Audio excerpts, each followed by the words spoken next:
Well, good morning and welcome to OverDeVest Nurseries. If you haven't been to see some of our videos before, this is our testing and trialing area here on a very busy nursery that supplies plants right throughout our region, that's the Northeast and Mid-Atlantic states of the US, to partnering garden centres. There's hundreds of them located right throughout our region. And when you visit those garden centres, you're likely to come across some of these plants, and this is a representative selection from the first edition's range of plants that's been developed by Bailey's Nurseries in Minnesota. And as you see, there's a very nice selection of flowering shrubs, some foliage plants, some really pretty panicle hydrangeas, some trees, some shrubs. In essence, lots of really good plants that I hope you'll be able to find a place for somewhere around your home. And as nice as all of these are, there's one plant that I want to tell you about that's a recent addition to the range. And it's over here in our testing and trialing area.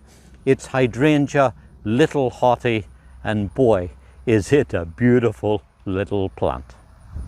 And when you visit some of our partnering garden centres, and there's hundreds of them located right throughout our region, you're likely to find some plants like these, ones that are bushy and compact, well-shaped, healthy, vigorous plants ready to settle into your garden and get off to a very good start and make an instant impact because they're loaded with lots of really gorgeous flowers.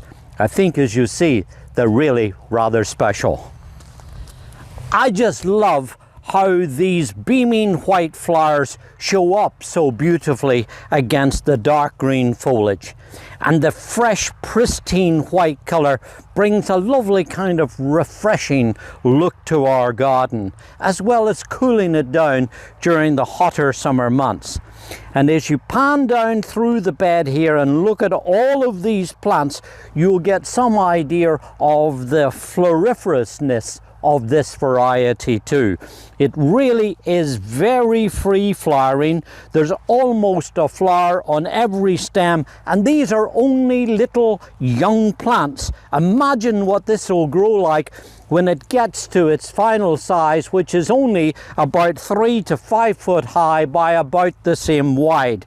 You can see what an important impact this plant can make in your garden.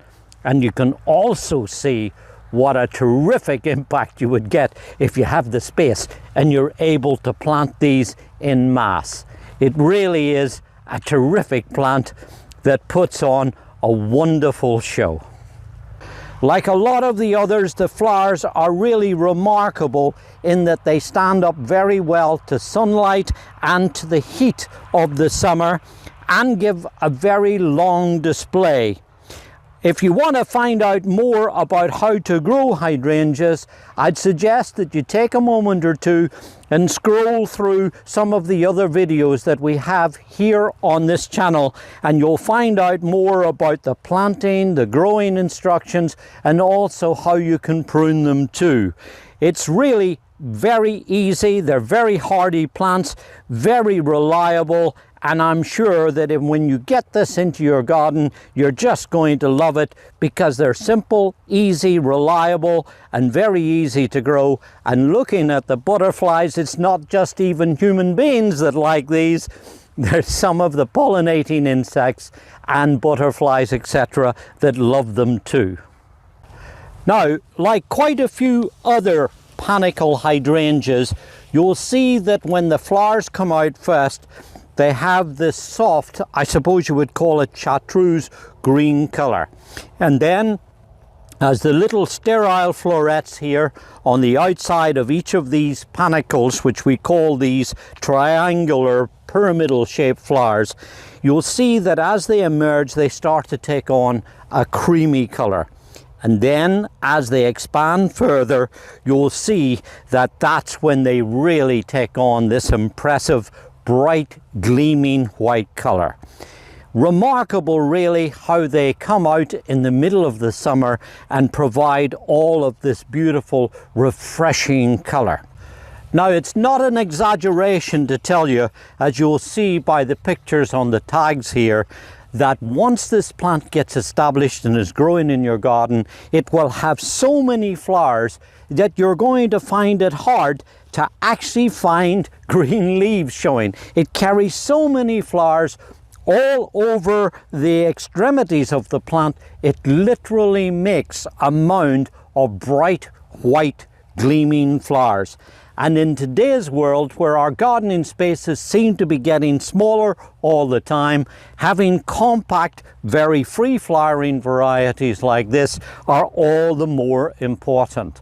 And that's also something that's very valuable if you don't actually have a garden. If you want to just grow something in a container, in a pot, and put it on a deck or a balcony or somewhere where you're going to be able to enjoy it during the summertime, well, guess what? It makes an absolutely gorgeous plant to put into a container too. Raised by Dr. Michael Durr and his team at Plant Introductions Inc. and introduced by Bailey's Nurseries under their First Editions brand, it's a great little plant that merits consideration in gardens of all sizes. Now, as I was pulling out some of the plants and taking a look at them, you may have noticed that we have some plants like this one, and then this one here, that are in full flower with lots of buds coming on, and these plants are at their peak and are ready to go out to the garden centre this week. But in between them, you'll see the alternate plants are still green and not flowering yet. We have this as a technique that we call cycle pruning. The idea is that over the growing season, we're able to offer plants through the garden centres that are in flower when you come to visit. So if you were to go to the garden centre this week, you're likely to see plants like this one. But then, if you say visit in a couple of weeks' time, you're likely to see this plant, but of course, at that stage, it will look like some of these, because by then, it will have grown out, set flower bud, and started to flower. We call this cycle pruning, and the idea, of course, is to try and have plants that are looking at their peak, really beautiful, so that when you go along to visit and select your plants, you're able to see them in all of their beautiful glory. And that's why I think it's important to go in and visit the garden centres regularly throughout the whole of the gardening year.